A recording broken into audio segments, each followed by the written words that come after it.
in the recent years, works by women pioneer photographers have attracted considerable attention.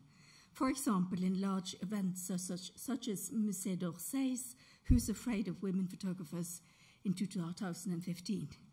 However, this and other similar events, as well as their resulting publications, have primarily focused on pioneer photographers from the French and Anglo-American cultural areas.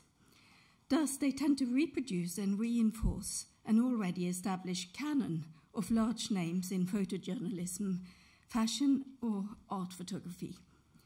The following presentation by the Nordic Collective, a group of Nordic photography historians consisting of Anna Tellgren from Sweden, Mette Sandbye from Denmark, Elina Heikka from Finland, Sigurjónsdóttir from Iceland, and Sigrid, Lien, myself from Norway, will shed light on a lesser-known aspect of the history of women in photography. What we address is the early photographic culture in the Nordic countries in the period between 1860 and 1920, in which women took an active part. While the early professional photography in England and France seemed to have been dominated by male photographers, Nordic women held a strong position in the profession. In all the Nordic countries, they worked not only as studio photographers doing portraits. These early women photographers also did landscapes, cityscapes, reportage photography, social documentary photography, as well as ethnographic imagery. They did, in other words, produce images within the genres desired by their audiences. But they also did artistic work and sometimes even ventured into highly controversial areas such as pornography. Around 1880, around 1/3 of all registered photographers in the Nordic countries were women. Many owned their own studios, some hired women assistants, some also lived in lifelong relationships with women partners. Even so, from the letters and other sources that some of these photographers left behind, we know that their personal, professional, and political freedom was not easily gained. But what kind of photographs did they produce? Are there any connections between politics and aesthetics in their photographic productions? And is it possible to trace any common features or specificities of the trans-Nordic photographic culture in which these women photographers were situated? What we propose here is that photography as a profession became a female culture of independence and freedom earlier in the Nordic countries than elsewhere. This argument will be substantiated through the following short presentations of a handful of selected women photographers, one from each of the Nordic countries. Rosalie Sjöman, our first example from Sweden, opened a studio in 1864 on Drottningsgatan 42 in Stockholm after being widowed with 3 small children. This is Sjöman's self-portrait from around 1870, where she is posing with her children, Gustav, John, and Alma. And this is the back of the carte de visite portraits that she produced in her studio. Her oeuvre includes numerous carte de visite portraits and larger cabinet cards with a mixture of classic portraits, costume portraits including folk costume images, and various staged portraits, such as this one of the painter Georg Pauli. Her own daughter, Alma, seems to have been a favorite subject. She appears in a large number of Rosalie Sjöman's images, from early age as a young girl to some stunning hand-tinted portraits of her as a young woman. Among other characters, she was also staged allegorically as nothing less than Mother Svea, or Mother of Sweden, a very popular motif at the time. Rosalie Sjöman's business prospered, and towards the end of the 1870s, she had 5 female employees. Interestingly, she seems to have chosen to hire women only. Her firm, R. Sjöman and Company, later opened studios on Regeringsgatan 6 in Stockholm and in the cities Halmstad, Kalmar, and Växjö. Here's the documentation of her studio. It's a small carte de visite with 2 images above each other. It is a proud demonstration, or perhaps an advertisement, showing off the skills and technical advancements of the studio. Importantly, the studio's American-made globe from the company Enameler and a very expensive gas-heated burnisher is included, equipment that bear witness to how technically advanced Sjöman's studio was. She was, for example, well known for her waxed portraits. Furthermore, the images that we've seen from Sjöman's studio exemplifies how many of these strong women photographers produced works with a subdued, romantically idealizing character that formed an interesting contrast not only to the independent and non-conforming lives they lived, but also to the sharp political rhetoric of the suffragette environments to which many of these Nordic photographers were closely connected. That takes us to our next example, the Danish Julie Laurberg, whose career clearly demonstrates how many of these Nordic women photographers were not only engaged in aesthetic production, they were also involved in political struggles and in social work directed to improve women's living condition in general, better housing, sanitary conditions, social welfare, etc.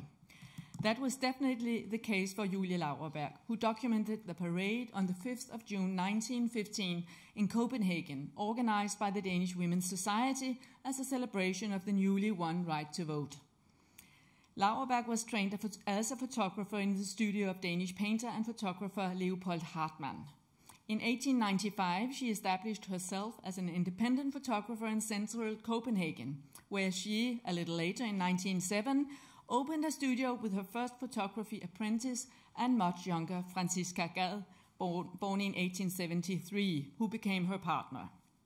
Similar to the Swedish photographer Sjöman, they almost exclusively hired female employees. Laurberg was engaged in all aspects of women's liberation, also in promoting women photographers. Together with another acclaimed pioneer, photographer Mary Steen, they fought as the first female board members of the Danish Union of Photographers to include more women photographers in the union. Besides studio portraiture, Laurberg tried her hand at reportage photography. Her images of the Women's Liberation Parade in 1915 is one of the first examples of an early work within this genre, produced by a woman in Denmark.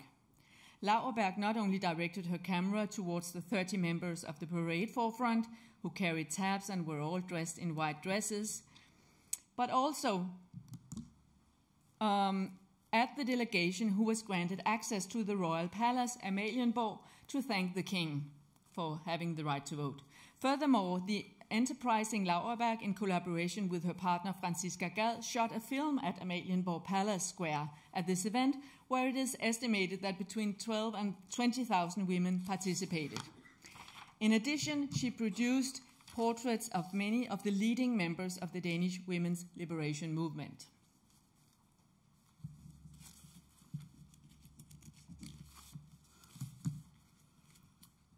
Our next character, the Icelandic Sigurdur Söga, also comes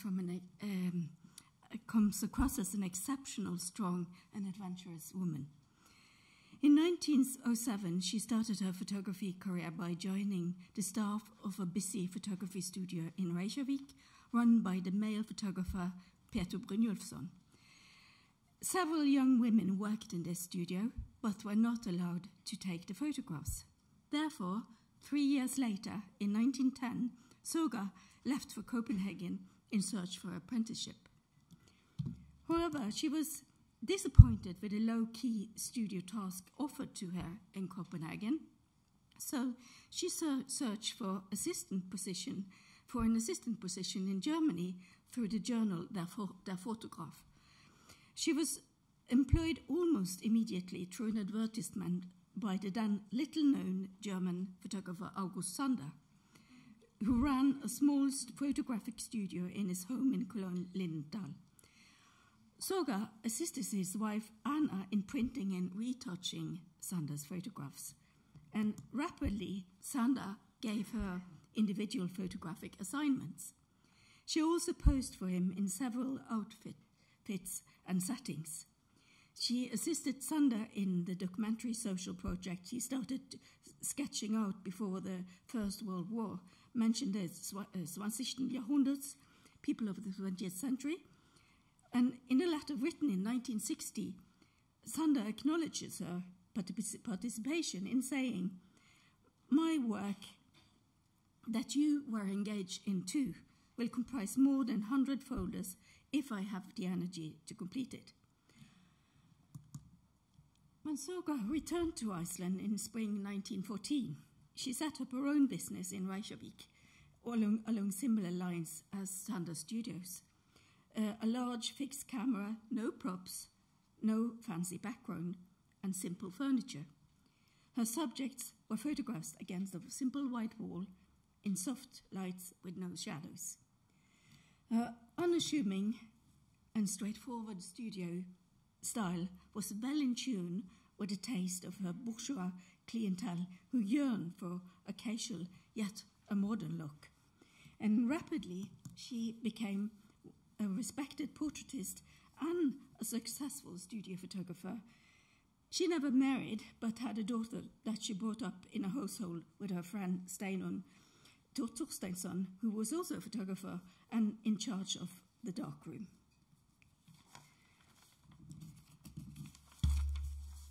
Photography also became a tool for independence for the next photographer on our list, the Norwegian Elise Wessel. She arrived in Kirkenes, a tiny coastal village in the far north of Norway, near the Finnish and Russian border in 1886, as the young bride of Dr. Andreas Wessel. After having stayed there for almost a decade, she began doing photography on a semi-professional basis. This is believed to be one of her first images.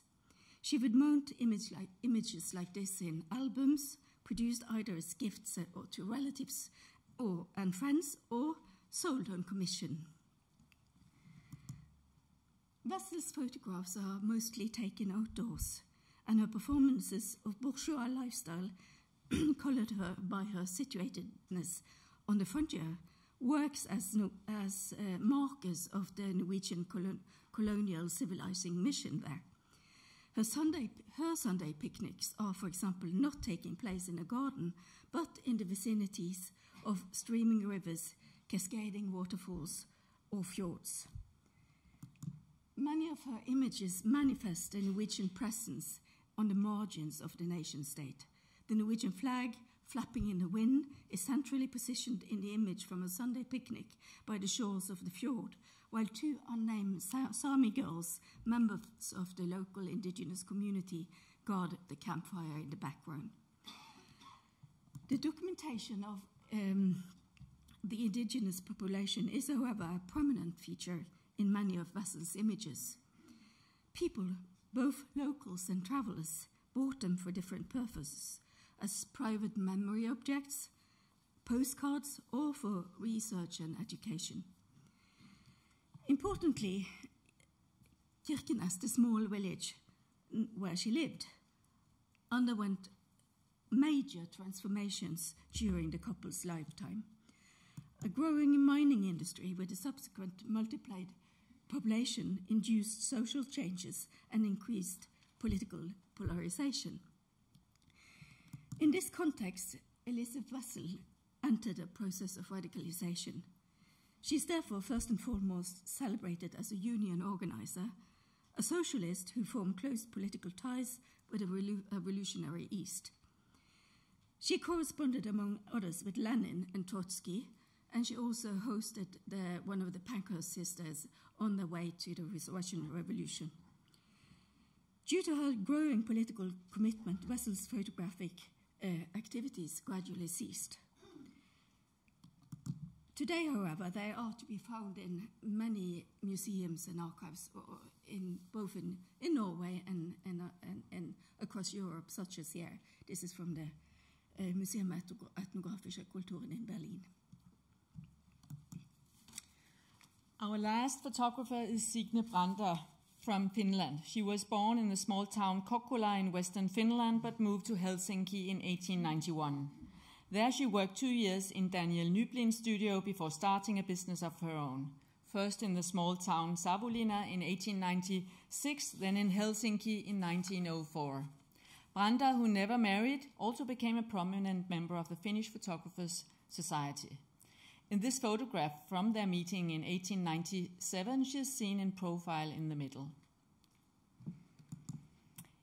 In 1902, Helsinki's population reached 100,000, having tripled since 1870. This led to a call for modernization. The old wooden houses were to be replaced by modern apartment buildings.